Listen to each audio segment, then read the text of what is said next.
Now, what if you don't have a printer? That's okay. If you have some scrap paper, any size, it doesn't matter. This one is an 8.5 by 11.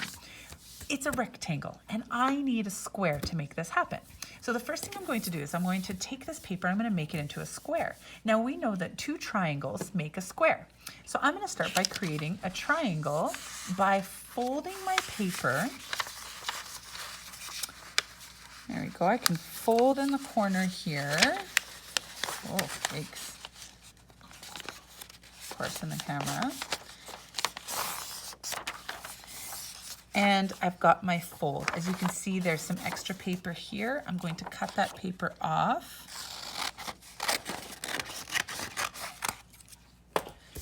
And now I have a square. When you open it up, you should see a nice square. Now you can see there's a crease in the middle there. I'm actually going to want to make another crease, but facing the other direction. So I'm going to turn it this way, and I'm going to do the same thing where I'm going to join the corners together. And make a crease. Make sure you make that crease good, because when you open it up, you're going to see an X. Okay, can you see that? Now, what I want you to do is turn it on the corner like this. You're going to find one of the corners, any one, it doesn't matter which one you start at, and we're going to bring this corner to the center of the X, right to the corner of the X. So I'm going to line up my corner with the center. Then I'm going to turn my paper, and I'm going to do it again. I want to do this to all 4 of the corners. I really want to try hard to make sure that my folds and my corners are as tight and as neat as possible. So really take your time, because once we start to make our cootie catcher and come around, we want to make sure that it'll be easier to open. If we're overlapping it all, or if it's not where it should be, it won't fold as well. So that's same as if you're printing off the cootie catcher, the template, you want to make sure that you're folding right on the lines. It'll just make it better. Okay, so now I have that. I have all 4 corners folded. It kind of looks like a little envelope, hey? I want to flip this over upside down. Now, can you see? There's another X. We're going to do the same thing, but this time we're going to fold it in this way. So we're going to take this corner and we're going to bring it to the center. So let's try that.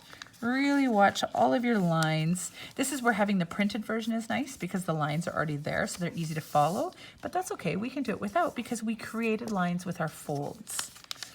So it's still possible to do if you don't have a printer, but you just have scrap paper. And again, we do this to all 4 corners. And fold it down. And you can do this with me, or if you're watching the video, and then you can do it on your own afterwards. That's great. Okay, so now look at that. Now we have one side that has triangles poking up, and we have one side that actually has really cool little squares. Now we're going to go to the triangle side, and we're going to fold it in half like this, kind of making a little rectangle. You want to push the crease down really hard, because we're going to be working with that as a fold. Then open it, turn it, and then fold it again. So basically we've just folded 2 different directions. Now it's easier to move.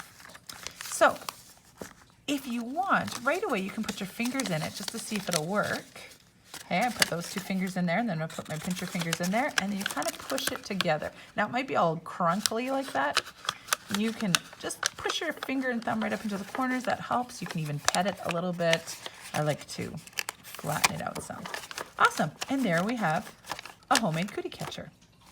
Now, I want to write on it and start putting my facts in. And because we're making this one, I can write whatever facts I want, as long as they're factors of 3, because the factors of 3 are what we're going to practice. So the first thing I want to do is I want to get my colors on. So open it up flat again and flip it over to the triangles. Now the way that this works is we want to see the words this way. And I mean, it doesn't really matter. If you do it the wrong way, that's okay. People will still be able to see it. But I'm going to put it on a corner like a diamond like this. And I'm going to write my first color here. And I get to pick whatever colors I want. So I'm going to pick purple, because I love purple. That's my favorite color. And then I'm going to flip it this way. And I'm going to choose pink, because I also like pink. And then I'm going to turn it around again. And I'm going to choose blue. And I think my last color, I'll do yellow. Now you get to do whatever color you want if you're making your own. Now, I have all of these. Now we're going to do this with our factors of 4 next week as well. And we're going to be making another cootie catcher with 4. So what I want you to do is you're going to write times 3 under each one. That's just going to help us remember that we are doing factors of 3.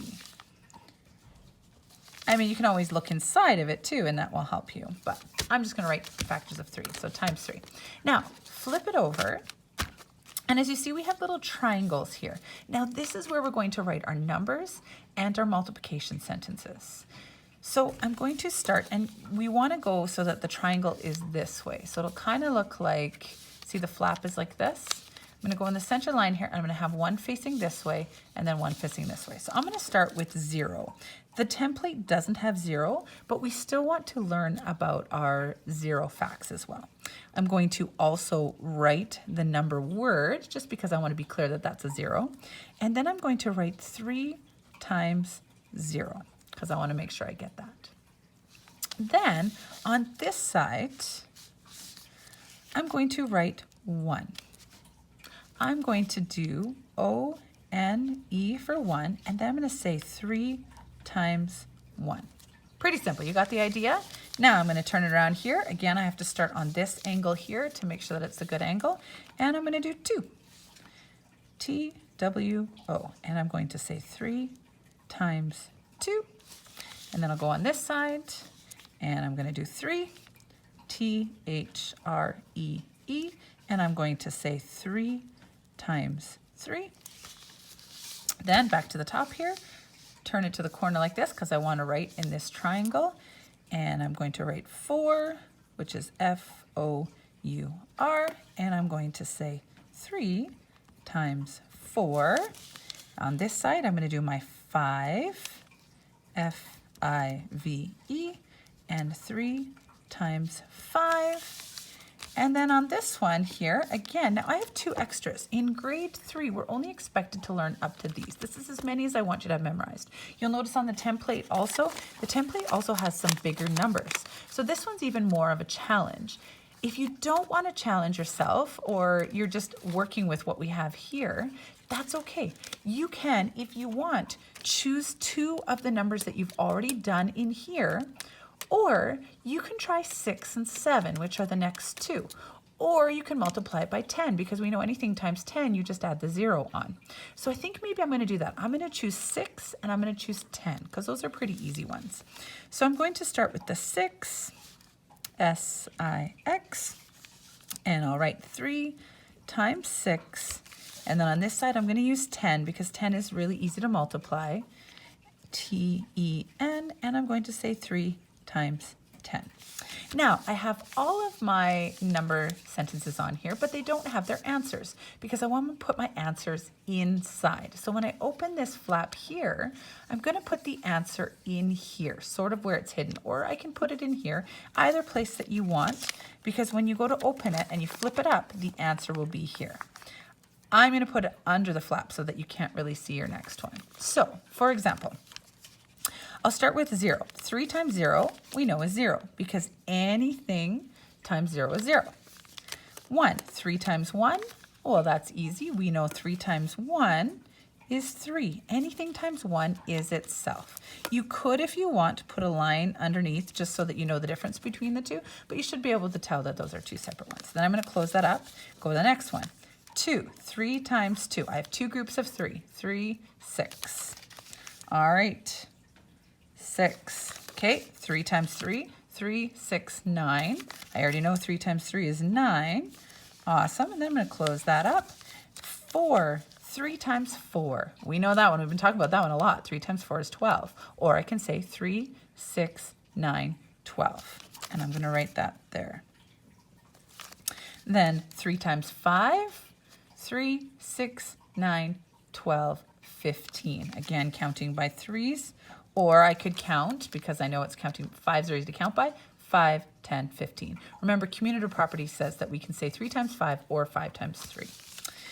Now, 3 times 6, again, if we already know, let's use what we already know. If we already know that this is 15, we only need 1 more 3. What's 15 plus 1 more 3?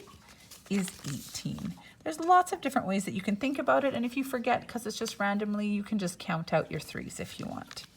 And finally, 3 times 10. We know that anything times 10, we add the 0, so there's our 3 and our 0, and the answer is 30. Now, there is my homemade cootie catcher. You can color it, you can decorate it, you can do what you want to it, and then you can get somebody to test you, or you can test someone as well. So let's try it out. Pink, P-I-N-K. Let's see. I want to say 3. 1, 2, 3.